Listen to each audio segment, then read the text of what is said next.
verse 10. And have patience with what they say, and leave them with noble dignity. Good. Surah Al-Baqarah, the cow, verse 256. Let there be no compulsion in religion. Great. Great. But in Medina, Muhammad became a relentless warrior intent on spreading his religion by the sword. And this is the message that now lives on. Here is some evidence from Quran of this stage. Surah Al-Baqarah, the cow, verse 191, and slay them, wherever ye catch them. Muhammad claimed that God told him to kill whoever rejects Islam.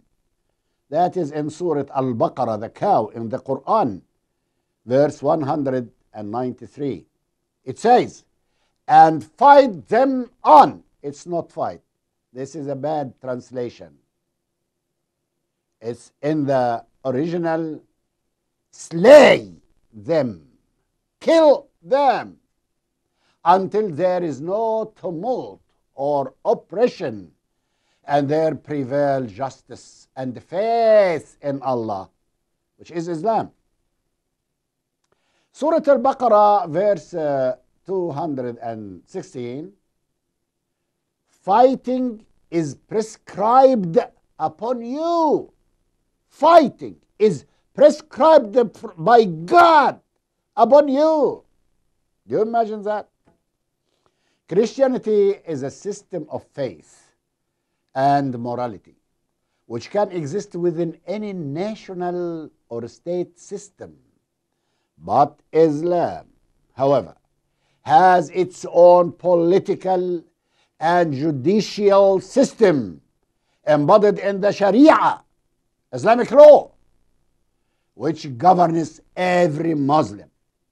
For this reason, Islamic fundamentalists who live even in a moderate Islamic state with a secular political system will attempt to overthrow this system because it does not sufficiently embody the principle of Islam being religion and state.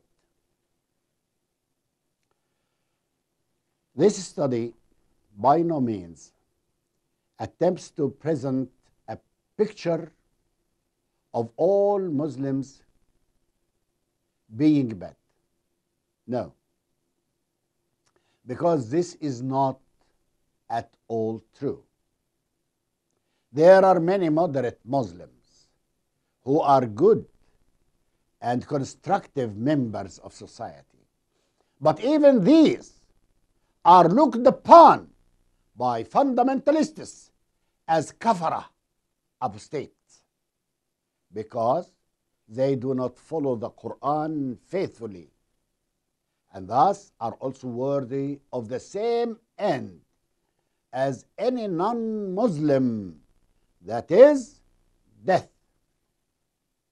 Thus, the problem is one of Islam and not of Muslims. We know that in any religion or any faith, it is the role of each believer to carry out the teachings of that faith. And thus, these teachings become the rules by which he or she lives. Any faithful Muslim must follow the Quran.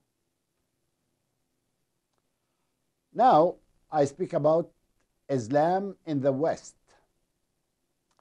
Islam everywhere in the world, especially in the West, follows the same ideology and strategy of Islam.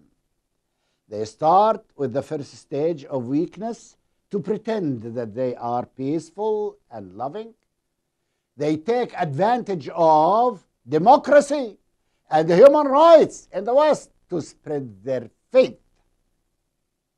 After they become strong, they do not hesitate to kill people and destroy the civilization of the West, which according to their belief is against the doctrines of Islam, as we have seen in bombing the World Trade Center in New York and the Pentagon in Washington.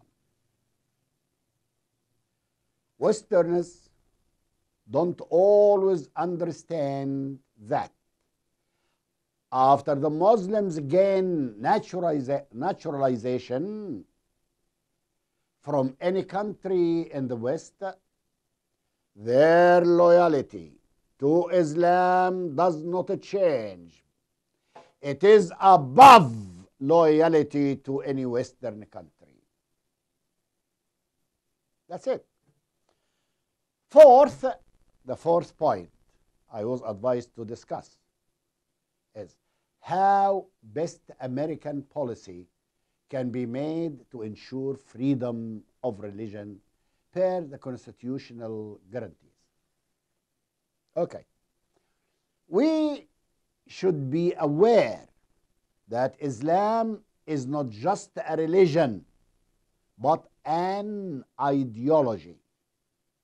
It is a political faction covered by a religious robe.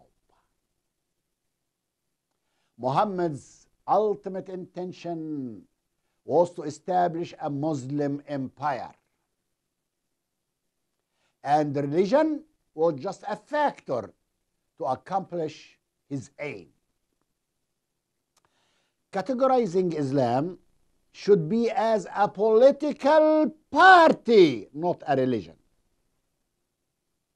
One of its principles is terrorism and killing anybody who is not a Muslim.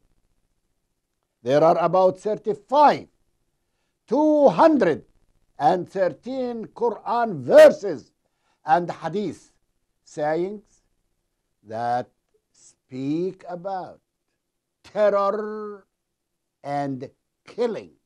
For example, Surah Al-Anfal, the spoils of war, verse 60. It says, and make ready against them all you can of power, including steeds of war, to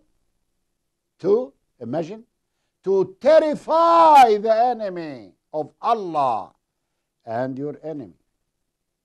There is no religion in the world that adopts terrorism except Islam. Indeed, there is neither God nor the true God who inspires with terror.